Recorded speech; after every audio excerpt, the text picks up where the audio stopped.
नमो अरिहन्ताणं नमो सिद्धाणं नमो आयर्याणं नमो वज्रायाणं नमो लोये सौवसाहुणम् अजर अमर विकल विकारी अविनाशी अनंत गुणधाम नित्य निरंजन भवदुःखभंजन ज्ञान स्वभावी सिद्ध प्रणाम ज्ञान स्वभावी सिद्ध प्रणाम। जय बोलो अनंतानंत सिद्ध परमेष्टि भगवान की जय।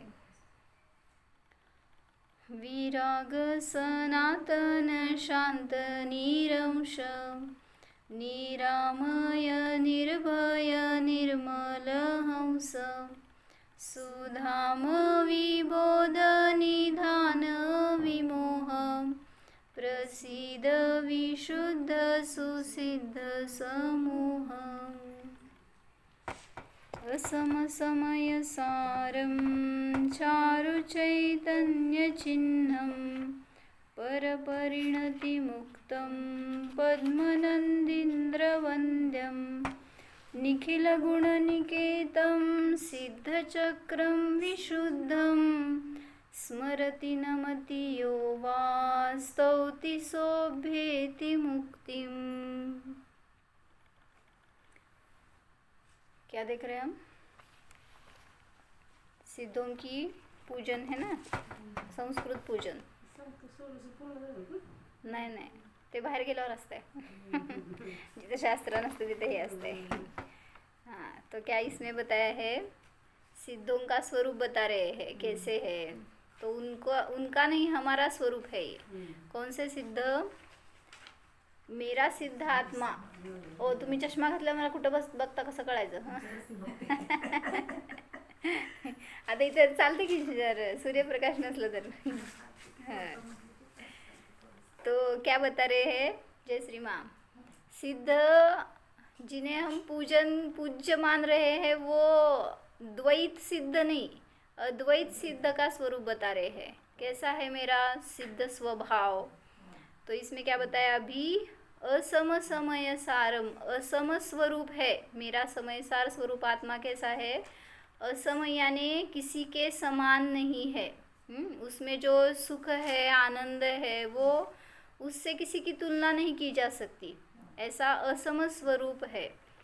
असम समय सारम चारु चैतन्य चिन्हम। क्या बताया था अर्थ? चारु यानी सुंदर।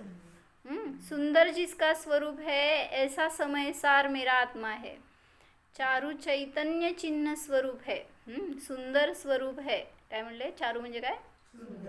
चारु चैतन्य चिन्हम, जिसका सुंदर रूप है, चैतन्य रूप है।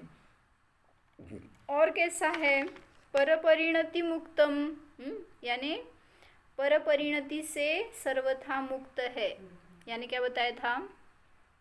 मतलब क्या? परपरिणति मुक्तम यानी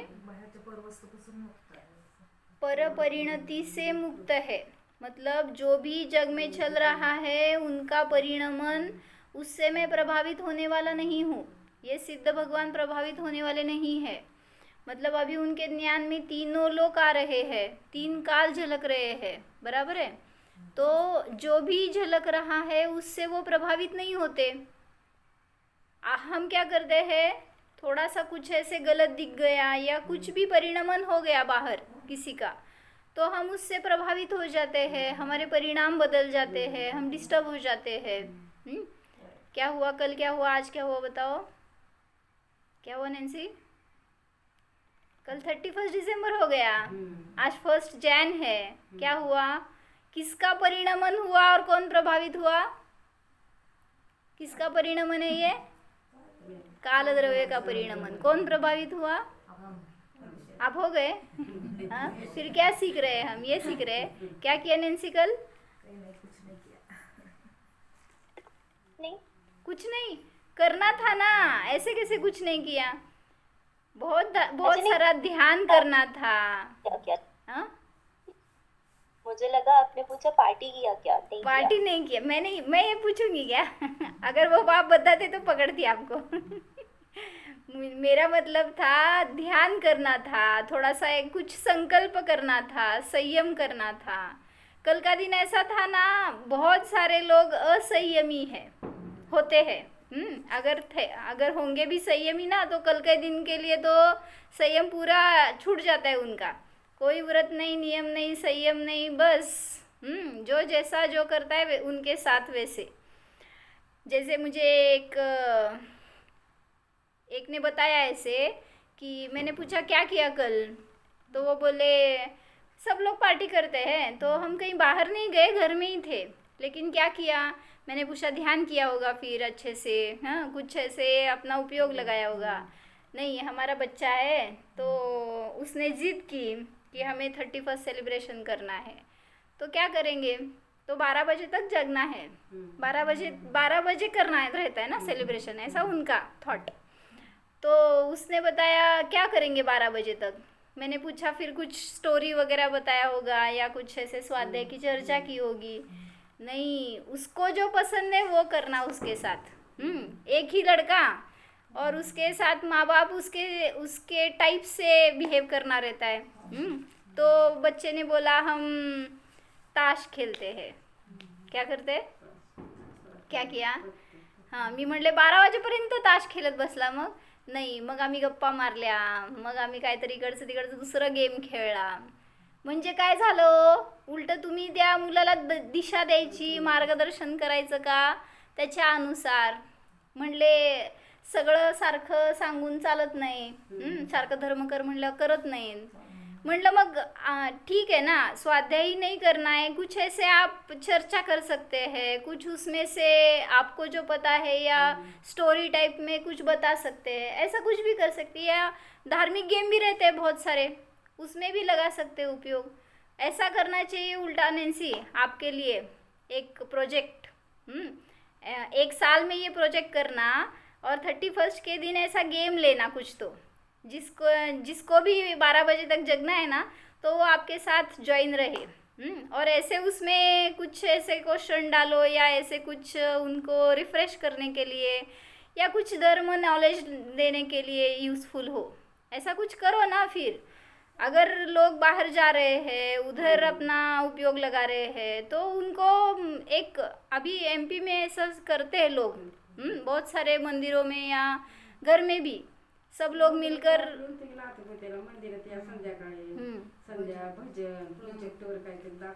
हाँ ऐसा कर सकते हैं, बराबर है। भजन करो या फिर कुछ क्लिप्स है वो दिखाओ या कोई स्टोरी हो वो दिखाओ या कुछ मोटिवेशनल रहता है। हाँ करायला पाहिजे पण ते करत नाहीत, मग त्यामुळं ते त्यांना एका दिवसासाठी आपण त्यांच्या ह्याच्यात जातो आणि मग सगळं ते आपण करायलाच लागतंय म्हणून करतोच. हे चुकीचं आहे म्हणलं आपण सगळ्यांचे ह्याच्या नावाखाली त्याच्या नावाखाली म्हणतात, काय त्यांचं पोषण करत राहतात. आम्ही ध्यानाला बसलो तर आम्हाला सगळे फटाकेच ऐकू यायला लागले. आवाज येत होता. क्या करते क्रैकर्स। जब मैं ध्यान के लिए बैठी ना कल रात में, तो जस्ट 12 बजे तक जगना नहीं था मुझे, लेकिन जस्ट आ गई थी, नींद खुल गई थी, तो बैठी थी ध्यान के लिए। तो ऐसे सब चल रहा था बाहर। मुझे लगा लोग कितना अटक गए हैं बाहर में। हाँ मतलब मैंने थोड़ा चिंतन ऐसे किया कि जहाँ हमारी पर्याय का परिणमन भी हमारे अधीन नहीं है। आपको लगता है कि मैं जल्दी बूढ़ी ना हो जाऊं या जल्दी मर ना जाऊं, मेरी दृष्टि नष्ट न हो जाए या जो भी हो, ये शरीर मुझे अनुकूल रहे, ये आपके शरीर का परिणमन, ये आपके अधीन नहीं है, वो जाने दो। आपके ज्ञान का परिणमन, आपके अनंत गुणों का परिणमन, वो तो आपके अधीन है। कैसे बताओ, आप भी केवल ज्ञान प्रकट करके बताओ मुझे। वो भी हमारे अधीन नहीं है। परिणमन तो क्रमनियत है, जैसे जब होगा जो होगा वैसे होगा, उसमें हम कुछ कम ज़्यादा नहीं कर सकते। फिर वो तो काल द्रव्य का परिणमन है, उसके अधीन होकर उसमें आसक्त होकर क्या नया हो गया कल से आज में, बताओ ऐसे कुछ नया कुछ क्या है? हाँ, क्रिसमस पण सेलिब्रेट करते, क्रिसमस भी सेलिब्रेट करते हैं आप, और हम नहीं करते। क्या क्या कर रहे हैं लोग, इसलिए वहाँ पर बताया क्रिसमस आणि ह्याच्यात काय फरक आहे? क्रिसमस 25 डिसेंबर को वो काय म्हणायचं त्यांना, येशू ख्रिस्त का जन्मदिन आहे क्या? जन्मदिन आहे क्या नॅन्सी? हां, येशू ख्रिस्तांचा जन्मदिवस म्हणून त्यांनी तिथून सुरू करतात नवीन वर्ष, त्याचं इंग्लिश मीडियमला पोर असतात ते सेलिब्रेट करतात ते. म्हणून इंग्लिश मिडियमला घालायचं नाही कोणाला, माहिती आहे का? 25 डिसेंबरला आहे त्यांचं. हां, पण तुमचं आज आहे ना, आमचं तुमचं कधी आहे हो?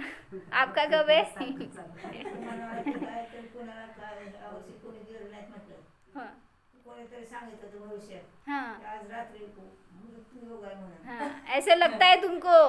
गोवा में एक बच्चा है, उसने मुझे फ़ोन करके बताया बहुत सारे अपॉइंटमेंट्स बुक हो गए हैं उस दिन। मतलब कोई किसी के बात पर यकीन भी नहीं करता। मतलब वो कौन से महाराज जी ने बताया था, क्या उनका नाम है? सुनम्र क्या क्या नाम है? सुनम्र सागर.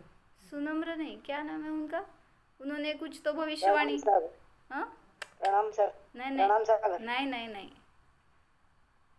कोई महाराज जी है, उन्होंने बताया था भविष्य की अगर कल आप बाहर पड़ोगे तो या 7 बजे के बाद में मृत्यु योग है, ऐसा बताया था। कहीं ड्राइव पर मत जाओ, या और बहुत सारे उन्होंने प्रिकॉशंस लेने के लिए बताया था। तो अगर ये आपने नहीं किया तो आपका कुछ भी हो सकता है, ऐसे बताया था। फिर भी मतलब उन गोवा के होटल्स में बहुत सारे लोगों ने ऐसे बुक करके रखा था, इसलिए वहाँ के लोग घर नहीं जा रहे थे, या उनको वहाँ पे अटक के बैठना पड़ा ना। अभी वो मीटिंग है, उनकी पार्टी है, तो सब सारा अरेंजमेंट करना रहता है, वो इवेंट मैनेज करना रहता है ऐसे। तो मुझे क्या बताना था, काल द्रव्य का परिणमन है, वो तो कल से आज हुआ है, आज से कल भी होने वाला है। कल भी सेलिब्रेट करो फिर, मतलब आज काय केलं काल 31 डिसेंबर कोण नव्हतं भेटलं म्हणून का? त्यांना बोल।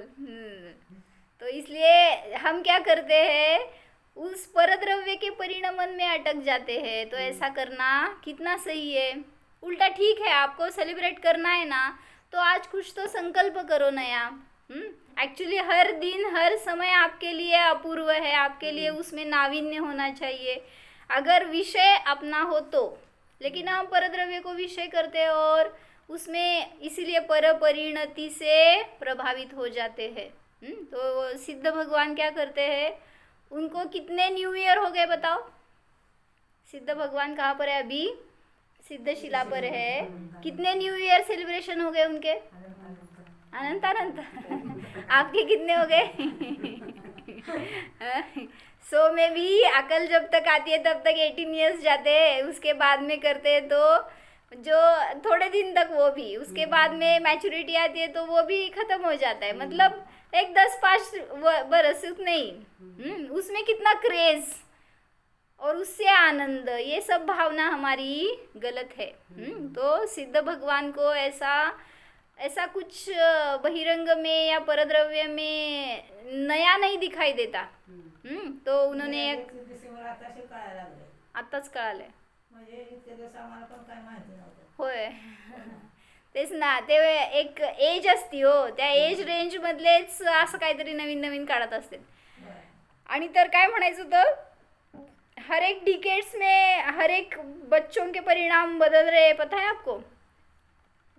80s के डिकेड्स में, 80-90 में, या 90 to 2000 में, या अभी मतलब 2010-20 तक हर डिकेड्स में देखो ना, हर जीवों के हर परिणाम अलग अलग है।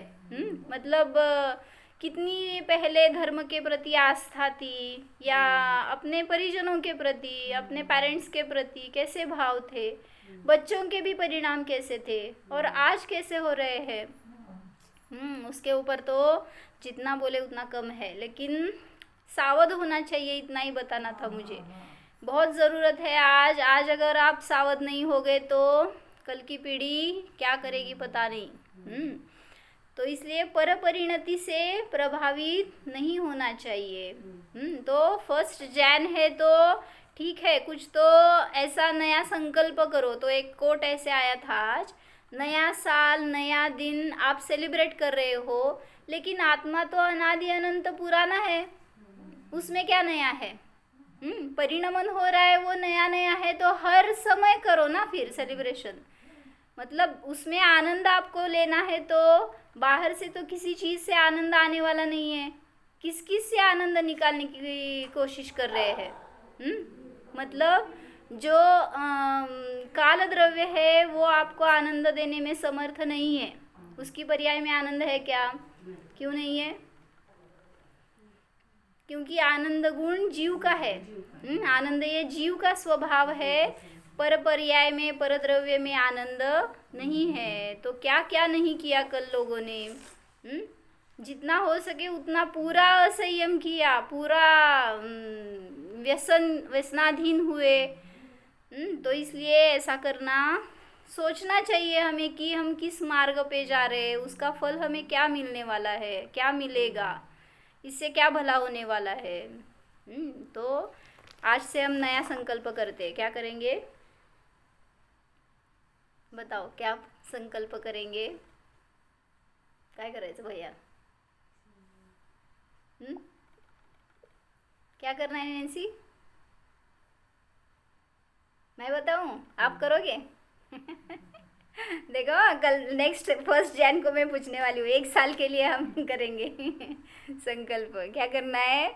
मैं परपरिणति से प्रभावित नहीं होऊंगा। मतलब कोई भी परपर्याय हो जो मेरे ज्ञान में आ रही है, जो मेरे संयोग में आ रही है, तो मैं उससे प्रभावित कभी भी नहीं होऊंगा। ऐसा कुछ तो करो ना संकल्प। या ठीक है, ये भी मैंने आज एक सेंटेंस डाला था ना, इस नए साल के साथ शुरू करें अतीन्द्रिय आनंद की बात। मतलब अतीन्द्रिय आनंद लेना है, ऐसा संकल्प करो। जो आज तक नहीं किया वो करो ना, तो हमें उसमें अपूर्वता आएगी, कुछ नया मिलेगा, न्यू। सेलिब्रेट उधर सेलिब्रेट करो। हम जो कर रहे हैं वो सब बाहर जा रहा है, उससे हमें आनंद नहीं आने वाला। तो यहाँ पे क्या बताया ये सेंटेंस? परपरिणति मुक्तम पद्मनंदींद्र वंद्यम, यानी क्या? पद्मनंदी आचार्य है, उनके द्वारा जो वंदन करने योग्य ऐसे कौन है? सिद्ध परमेष्ठी। परपरिणति से वो मुक्त है और निखिल गुण निकेतम, संपूर्ण गुणों से युक्त है, उनके निलय है, संपूर्ण गुणों से सहित या संपूर्ण गुणों के आगार स्वरूप, अत्यंत शुद्धता को प्राप्त सिद्ध समूह को जो स्मरण करता है, नमस्कार करता है, स्तवन करता है, वह मुक्ति को प्राप्त होता है।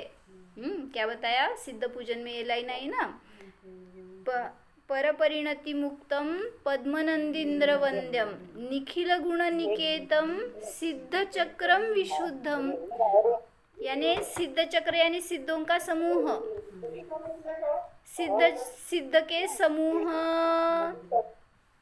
को नमस्कार कर रहे हैं। कौन? पद्मनंदी आचार्य।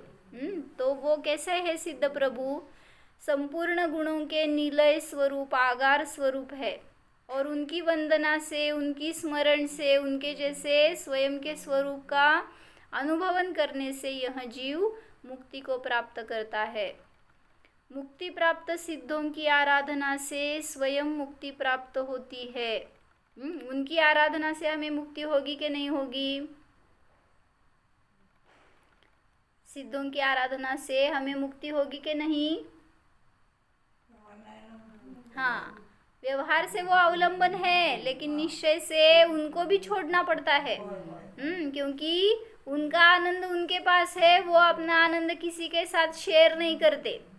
आपको बाहर जाकर कहीं खेत में गई कोई, वहाँ पे ताश खेले, वहाँ पे कुछ डांस किया, वहाँ पे सभी सेल्फी ली, फ़ोटो सेशन किया, कल बहुत सारे लोगों ने बहुत कुछ कुछ किया, तो उससे आनंद। तो बाहर कहाँ किस में आनंद है? किसी में आनंद नहीं है। और सिद्धों में आनंद है, लेकिन वो अपना आनंद किसी के साथ शेयर नहीं करते, वो स्वयं अपना सेलिब्रेशन अकेले करते। ऐसा करो ना, आपको करना है तो। कैसे सेलिब्रेट करेंगे? एकटं जाऊन बसायचं खोलीमध्ये, बघा की आनंद येत असते हो. नाहीतर सगळ्यामध्ये राहून तुम्हाला वाटतं की आनंद येईल, पण उलट तिथं जास्त क्लेश आहे. एकाने सांगितलं हे करू, दुसरा म्हणते नाही ते करू, तिसरा म्हणते नाही ते करू. काय झालं? एक न धड.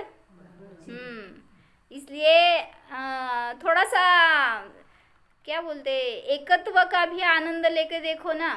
सबके साथ तो किया है, अनेक बार किया है सेलिब्रेट, लेकिन अपने साथ करो, अपने स्वभाव के साथ सेलिब्रेट करो एक बार, देखो क्या होता है अनुभव.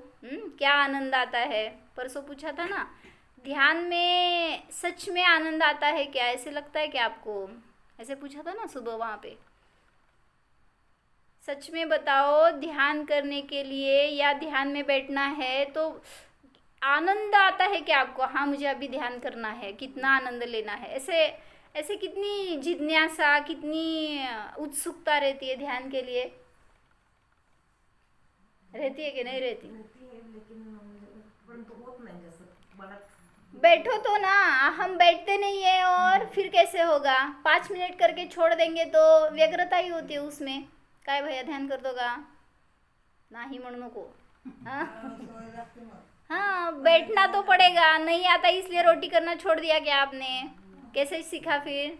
हाँ, नहीं आता इसलिए अगर बच्ची बोलेगी नहीं आता मैं नहीं करूँगी तो राहू देते. ते बायका करतात कोण तर. हां, काय म्हणणार हो?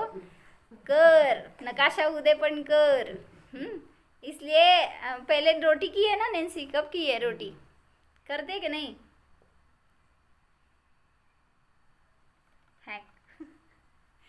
मतलब जब हम करते हैं तो पहले पहले तो राउंड नहीं होता है वो, जो भी हो करते जाओ तो प्रैक्टिस मीन्स क्या?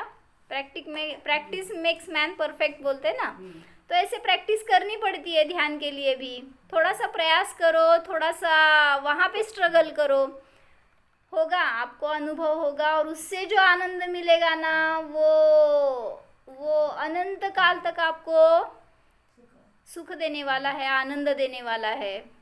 तो इसलिए चलो आज के दिन स्वाध्याय का संकल्प करो, ध्यान का संकल्प करो. कोई तो थोड़ा सा संयम ले लो. जो भी हम नहीं करते उसका संयम ले लो. दिन भर में कितनी देर तक. मैंने आज एक से पूछा, एक व्यक्ति से, क्या संयम कर सकते हैं. तो कल बताया था ना वहाँ पे नाते पुते में, क्या मोबाइल का त्याग करना है तो कितना डिफ़िकल्ट लगता है आज लोगों को. हाँ, दिन भर मोबाइल चाहिए, अगर यूज़ नहीं करते तो भी उसका आश्रव चलता रहता है. तो करो ना संकल्प, क्या हर दिन में. म्हणताय का काय? क्या नैन्सी, कितनी देर तक मोबाइल नहीं हो तो चलता है आपको? चलता है, बोलो ना. वो मेरी चीज़ नहीं है, मैं उससे कितना भिन्न हूँ, मैं जानने वाला हूँ, ऐसा है ना. तो मैंने उनसे पूछा कि कितनी देर तक देखते हो मोबाइल. तो वो बोली कि नहीं, मेरा बहुत उसका यूज़ नहीं रहता, बस कभी कभी 1 घंटा 1.5 घंटा तक लेती हूँ, कुछ देखने के लिए, कुछ प्रवचन सुनने के लिए, या और भी कुछ देखती हूँ, ऐसे नहीं. तो मैंने पूछा उसको कि हर दिन 1 घंटा हम नियम कर सकते हैं क्या कि मैं मोबाइल यूज़ नहीं करूँगा, नहीं करूँगी. चलता है कि नहीं? नियम पूर्वक. आज अभी मैं, चलता है ना नैन्सी कि नहीं? 1 घंटा ही बोल रही हूँ, सिर्फ 1 घंटा यूज़ करना है या 1 घंटा यूज़ नहीं करना है, कैसे? क्या नियम करेंगे? 1 घंटा. चलो इतना तो करो पहले आज. क्या 1 घंटा हम नियम पूर्वक. हाँ, अभी 1 से 2 बजे तक मैं मोबाइल यूज़ नहीं करूँगा, जो कुछ भी हो जाए. इतना संयम करो ना. आपको ऐसी कंडीशन आती है कि यूज़ करना ही पड़ेगा, ऐसे प्रसंग आते हैं कुछ तो, लेकिन नियम करेंगे तो उसका फल बहुत अच्छा है। तो ऐसे दिन में जिसको एक घंटा पॉसिबल है वो 1 घंटा करो, जिसको 4 घंटे 5 घंटे पॉसिबल है वो करो। तो एक डॉक्टर ने बताया था मुझे, मतलब वीडियो देखा था मैंने, तो उसने ऐसा बोला कि सभी एडिक्ट हो रहे हैं ना उससे, मोबाइल से, तो उसने नियम किया था कि मैं सुबह 10 बजे तक, जब मैं उठूँगा ना 6 बजे शायद वो उठता था, तो 6 से 10 बजे तक मैं मोबाइल को हाथ नहीं लगाऊंगा। सभी सुबह के सब क्रिया रहते हैं, आप क्या करते हैं बताओ तो? पहले उठने के बाद क्या करते हैं? मोबाइल देखते हैं क्या बाबा? हाँ, अच्छी शाला चल रही है आपने। हाँ, तो सभी की यही हैबिट हो गई है ना। पहले उठते समय क्या करते हैं? मैसेज चेक करते हैं या कुछ रील्स देखते हैं, ऐसे चलता है। तो इसलिए उसने नियम किया था कि वो सुबह 6 से 10 बजे तक मोबाईल यूज नहीं करेगा। चलता आहे ना हमें की नाही चलता? म्हणा सकाळी 6 ते 10 मी मोबाईल वापरणार नाही, चालतंय का नाही? आम्ही वापरतच नाही। ठीक है, आप कुछ प्रवचन सुनते हैं तो उसके लिए छूट, धर्म कार्य के लिए जो कुछ करते हैं या इम्पोर्टेंट कुछ कॉल्स हो तो ठीक है, लेकिन जो भी क्या बोलते हैं सोशल मीडिया है वो मैं यूज़ नहीं करूँगा। चलता है कि नहीं? सुबह 6 बजे से 10 बजे तक बोलो, मैं सुबह 6 बजे से जोड़ा के हाथ था म्हणा गे। हाँ, मैं सुबह 6 से 10 बजे तक हाँ मोबाइल का जो वेस्टेज है ना वो वैसे यूज़ नहीं करूँगा, चलेगा ना? सभी के लिए आपको फ्रीडम है, क्या इम्पोर्टेंट कॉल्स है तो या धर्म की क्रिया है तो ठीक है, लेकिन हाँ इम्पॉर्टंट है तो, नाही तो उगीच घेऊन बसायचं आपलं, चल एक बहीण दुसरी बहीण तिसरी बहीण सगळ्याशी 10 वाजेपर्यंत बोलतच बसायचं। हाँ, तो ऐसा करने के लिए वो असंयम हो गया फिर।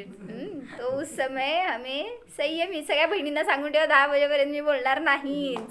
हां, लय बहिणी आहेत त्यांच्या, स्विच ऑफ। ओके बेस्ट, मग तर स्विच ऑफ करके रखो, नो टेंशन नो विकल्प। हाँ, तो यहाँ पे एक अच्छा बताया था उन्होंने कि स्वाध्याय क्यों करना या ध्यान क्यों करना, उससे क्या लाभ है बताओ? स्वाध्याय या ध्यान से आपको क्या मिलता है, उसका उद्देश्य क्या है? परिणामों की विशुद्धि होती है,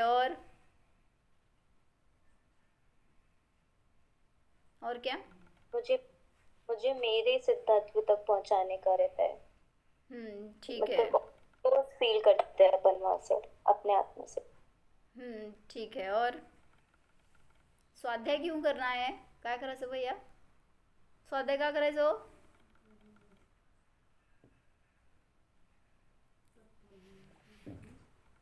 सम्यक दर्शन की प्राप्ति, उसमें जिनोपदेश एक कारण है ना, तो ये स्वाध्याय भी एक जिनोपदेश तप है। तो एक कारण है उसका, लेकिन ऐसी इच्छा लेकर नहीं करना है। मतलब मुझे सम्यक दर्शन जल्दी हो जाए इसलिए मैं स्वाध्याय कर रहा हूँ, मुझे केवल ज्ञान की प्राप्ति जल्दी हो जाए इसलिए कर रहा हूँ, मोक्ष में जल्दी जाना है इसलिए कर रहा हूँ। अगर ऐसी कुछ पीछे भावना हो तो व्यग्रता ही होगी। तो इसलिए उन्होंने क्या बताया यहाँ पे कि स्वाध्याय का सच्चा उद्देश्य ये रहता है कि ज्ञान में धीरता आती है। स्वाध्याय धीरता आती, धैर्य लाने के लिए करना है। जो भी आप पढ़ते हैं ना तो उसमें से वस्तु स्वरूप समझ में आता है। स्वाध्याय से बताया, अनित्य भावना में बताया कि आपका शरीर अनित्य है, नष्ट होने वाला है। क्या हुआ आपको? मतलब आपको समझ में आया कि आप मरने वाले हैं, ये शरीर छूटने वाला है, ये समझ में आया अनित्य भावना में से। ये मेरा नहीं है, जो भी संयोग है वो नश्वर है, ये बताया अनित्य भावना में से। क्या हुआ आपको उससे? क्या रियलाइज क्या हुआ आपको उससे? भय लगा कि धीरता मिली? दोनों भी हो सकता है। हाँ, भय भी लगता है, लेकिन जो भय संसार की तरफ ले जाए वो भय अच्छा नहीं है। जो भयभीत होकर स्वरूप की तरफ आए, इस शरीर से मोह छोड़े, तो उसका कल्याण होगा। तो इसलिए बता रहे हैं कि स्वाध्याय से धैर्य प्रकट होता है, धीरता आती है। तो डॉक्टर जो करते हैं ना काम, वैसे ही स्वाध्याय भी काम करता है। डॉक्टर क्या काम करते हैं? वो बोले धीरता देने का काम करते हैं। आपको समझो, आपको कुछ बीमारी हो गई, आप गए डॉक्टर के पास, और वो क्या बोलता है डॉक्टर, ये दवाई ले लो, आपको अच्छा लगेगा, आपका दर्द कम हो जाएगा, आपका रोग ठीक हो जाएगा, 2 दिन में आप स्वस्थ हो जाएंगे। ऐसा उस डॉक्टर ने उस पेशेंट को बताया। फिर वो पेशेंट वो दवाई लेकर गया और 2 दिन में कुछ कम उसको कुछ काय म्हणायचं, हिंदी बोला की मला येते की मराठी, उसको कुछ ऐसे अच्छा नहीं फील हुआ रहा था। हाँ, मतलब जैसा था वैसा ही लग रहा था। तो वो 2 दिन के बाद फिर से गया डॉक्टर के पास और बोलता है कि देखो ना, अभी मुझे कुछ ऐसे अच्छा नहीं फील कर रहा हूँ मैं, जैसे पहले था वैसे ही अभी भी लग रहा है। तो डॉक्टर फिर से क्या बोलता है, देखो तुम्हारा टेम्परेचर उतर गया है, अभी नॉर्मल है, अभी जो भी तकलीफ थोड़ी बहुत रह गई है ना, वो तो 15 दिन में पूरी कवर हो जाएगी, ऐसे बताता है। क्या किया उसने? 15 दिन के लिए आपको आश्वस्त किया, यानी धैर्य दिया। आप अधीर होते ना, अभी मेडिसिन लिया है तो अभी ठीक हो जाना चाहिए, ऐसे नहीं होता। तो जो भी है उसके लिए टाइम तो जाना पड़ेगा। तो इसलिए बताया कि 15 दिन में वो कम हो जाएगा। लेकिन हमारे पेशेंस नहीं रहते, तो वो पेशेंस बढ़ेंगे किससे? अगर आप उनके ऊपर श्रद्धा रखकर वैसा आचरण करेंगे। तो 15 दिन वेट करना पड़ेगा, तो करो, हो जाएंगे। हाँ, वो अगर आप दवाई नहीं भी लेंगे ना तो भी ठीक हो जाएंगे, ये मैं बताती हूँ। लेकिन वो डॉक्टर क्या करता है, सिर्फ आपको आश्वस्त करता है। और एक क्या हुआ, एक पेशेंट था और वो बहुत ही अधीर था, और वो गया डॉक्टर के पास और उसने पूछा कि मुझे ये तकलीफ़ हो रही है, तो मैं क्या करूँ? तो उस डॉक्टर ने क्या बताया, देखो, उसने एक प्रिस्क्रिप्शन दी और उसने बताया कि अगर तुम ये मेडिसिन लोगे तो तुम्हें चक्कर आएगी, कुछ अनईजी फील करोगे, लेकिन घबराना मत, फिर से ठीक हो जाओगे तुम। ऐसे हो सकता है, क्या होता है, एसिडिटी बढ़ गई या उससे कुछ तकलीफ हो सकती है, तो घबराना मत, ऐसे बोल के उसने उसको दवाई दे दी। और वो घर जाके उसने वो दवाई ली, लेकिन उसको चक्कर ही नहीं आ रहे थे। क्या हुआ?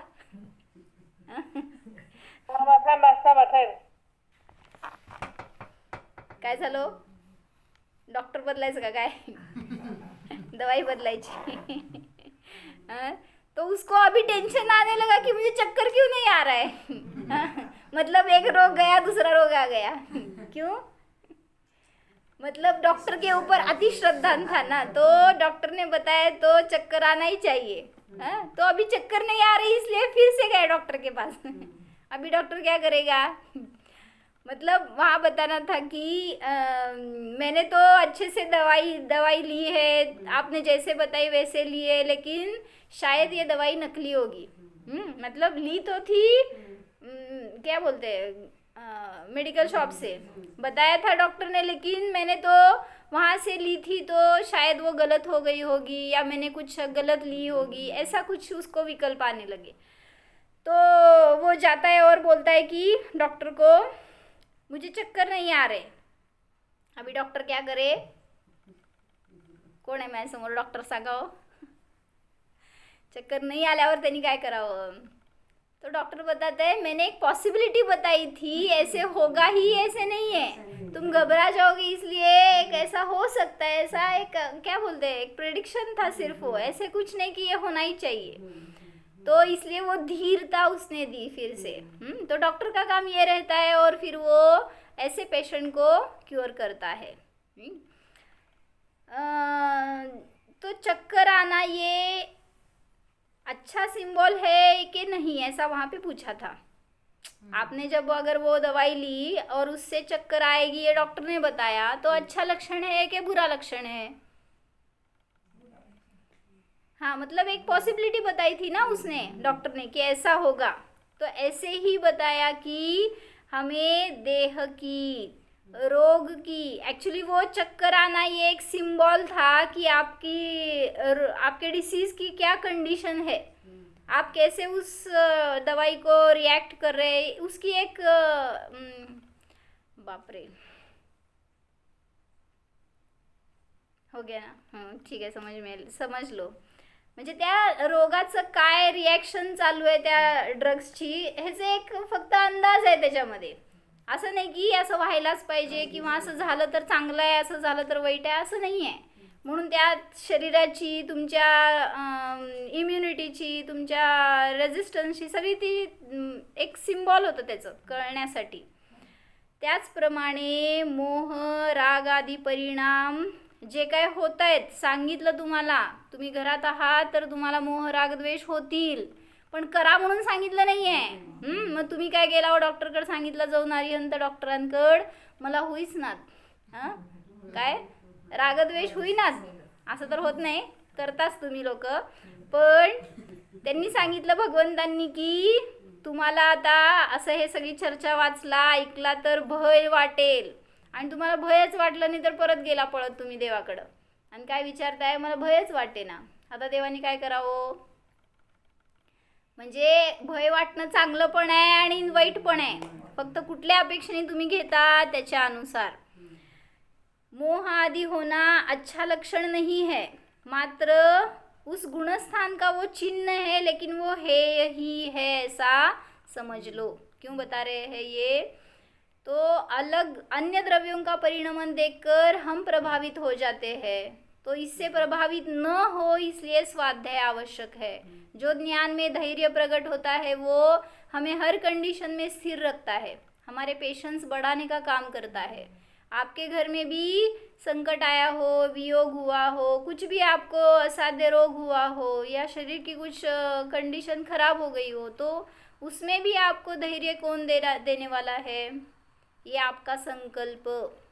तो ये स्वाध्याय ऐसा संकल्प है जो आपके ज्ञान में वृद्धि करेगा, आपके इवन शरीर के स्वास्थ्य में भी वृद्धि करेगा. क्योंकि स्वाध्याय से समझ में आता है क्या, मैं तो शरीर वाला नहीं हूँ. जिसने ये जाना उसका शरीर अच्छा हो जाता है. पता है काय म्हणले मी, हाँ, शरीर मेरा नहीं है ऐसा जो जानता है ना, तो उसका शरीर अच्छा हो जाता है. कि उन्होंने अच्छे से सेंटेंस बताया है. निरोगी जो होता है उसको देखकर रोगी को ईर्ष्या नहीं होती, वैसे ही मुनिराज को देखकर गृहस्थ को ईर्ष्या नहीं होती. क्यों, ईर्ष्या माने मत्सर. मत्सर कहाँ पर होता है, जहाँ पर कंपैरिजन होता है. यहाँ पर कंपैरिजन ही नहीं है. कोई निरोगी हो उसको देखकर कोई रोगी क्यों ईर्ष्या करेगा, भावना करेगा वैसा मुझे बनना है. तो ऐसे ही यहाँ पर भी सिद्धों को देखकर हमें ऐसी भावना करनी है कि मुझे भी सिद्ध स्वरूप जानना है, वैसे बनना है. तो ऐसा संकल्प करो. और 1 साल के लिए क्या करना है, हमें क्या क्या करायचं आहे, नाही काय सांगितले मी, क्या संकल्प लेना है, परपरिणति मुक्तम. परपरिणति से मुझे प्रभावित नहीं होना. कल 1 दिन के लिए मुझे आपका अनुभव बताना है, आप कैसे फील किया आपने और कहाँ आपको ऐसे कंडीशन आई कि प्रभावित होने वाले थे और आप सावधान हो गए. करो सावधान स्वयं को, अन्यथा जहाँ पर प्रभावित हो जाएंगे वहाँ पर नियम से कर्म बंद होगा.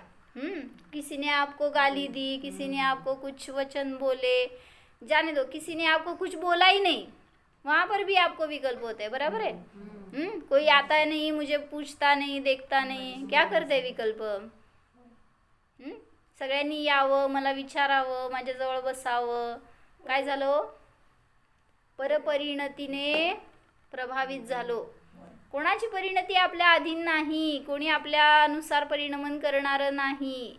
हे पण एखाद्या वेळेस चांगलं लक्षण असतं की आपल्याजवळ कोणी येत नाही. असं मला एक जण काल भेटले आणि ते म्हणले की, मी म्हणले असं आजकालचे पोरं काय करतायत, ऑफिस म्हणणार, जॉब म्हणणार, दिवस रात्र त्याच्यामध्ये असणार, मग ते आईवडिलांकडं, फॅमिलीकडं वेळ द्यायला त्यांना वेळच नाही. मी म्हणले असं झाल्यावर कसं आईवडिलांनी विचार करत असणार, कसं त्यांचं फिलिंग्ज असणार. तर ती आई म्हणाली की माझ्या घरात पण हेच हाल आहे. म्हणली माझी मुलगी अजून शाळा शिकते, कॉलेज शिकते, पण ती स्वतंत्र एकटी बसती, तिचा अभ्यास करणं, काय असेल ते काम करणं. नवरा ऑफिसला बसताय, मी एकटी घरात असते, पण मी तो वेळ स्वाध्यायात लावते. मला उलट ती पर्वणी वाटती. म्हणली कोण मला येत नाही, डिस्टर्ब करत नाही ना, मला ते चांगलं वाटलं आणि मी तो उपयोग इकडं लावला. हां, ज्यांनी असं यूज केलं त्याचं कल्याण आहे.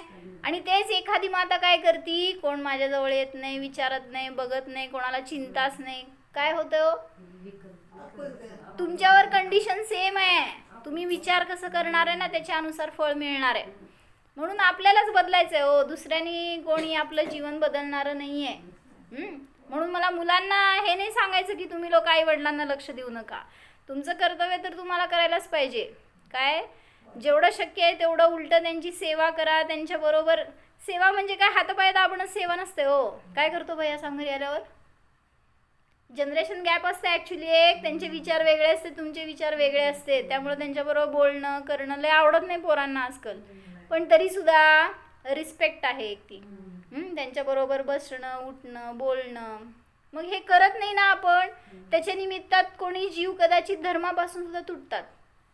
आम्ही एवढं केलं तर धर्माचं फळ आम्हाला काय मिळालं, किंवा ह्यांच्यावर एवढे चांगले संस्कार केले तर ह्यांनी आम्हाला काय रिॲक्शन देत आहेत.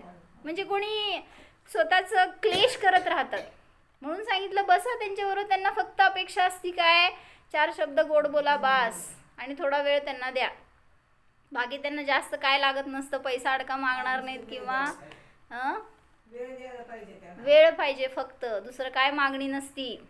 काळजी करा म्हणजे नुसतं विचारा येता जाता की घेतलं का, खाल्लं का, ध्यान केलं का, एवढं विचारायचं. करतो का?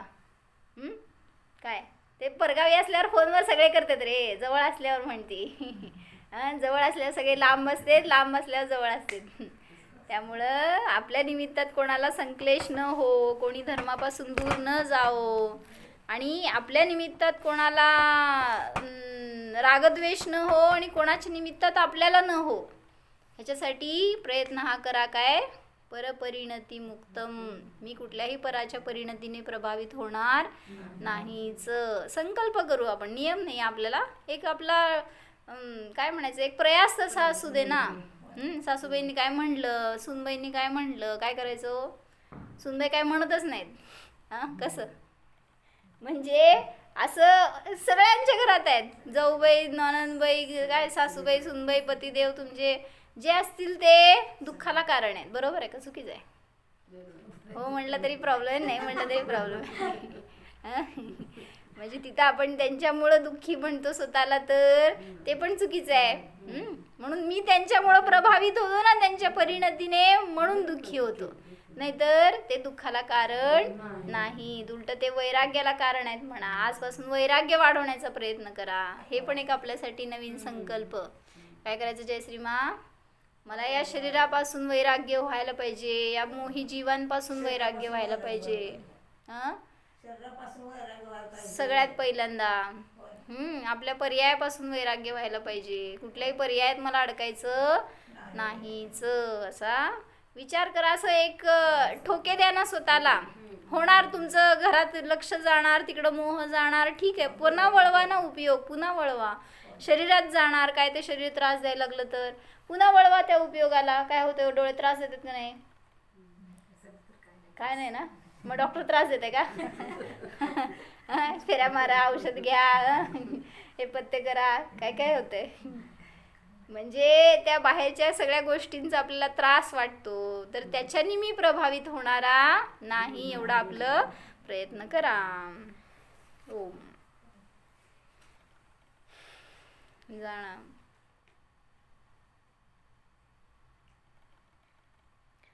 परपरिणतीने रहित ध्रुव स्वभाव जाणा. पहा या आत्म्यामध्ये परपर्याय नाहीतच. पर्याय म्हणजे माझे स्वरूप नाहीच.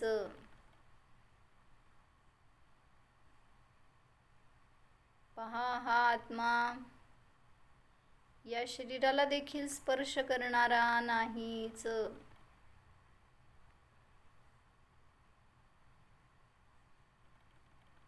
पराकडून अपेक्षा करणे हा देखील माझा स्वभाव नाही. माझे सुख माझ्यामध्ये आहे. माझे परिणमन माझ्या अधीन आहे, पराधीन नाही. स्वतःला सिद्ध स्वभावी जाणा. अनंत गुणांचा आवास स्वरूप जाणा. सिद्धोहम.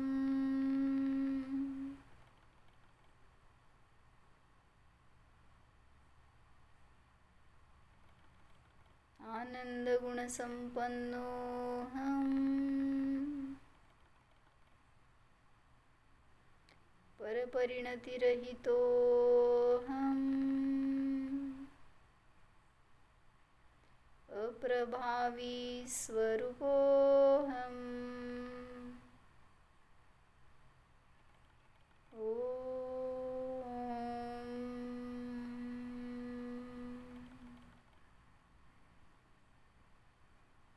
विसर्जन. नमो अरिहंत.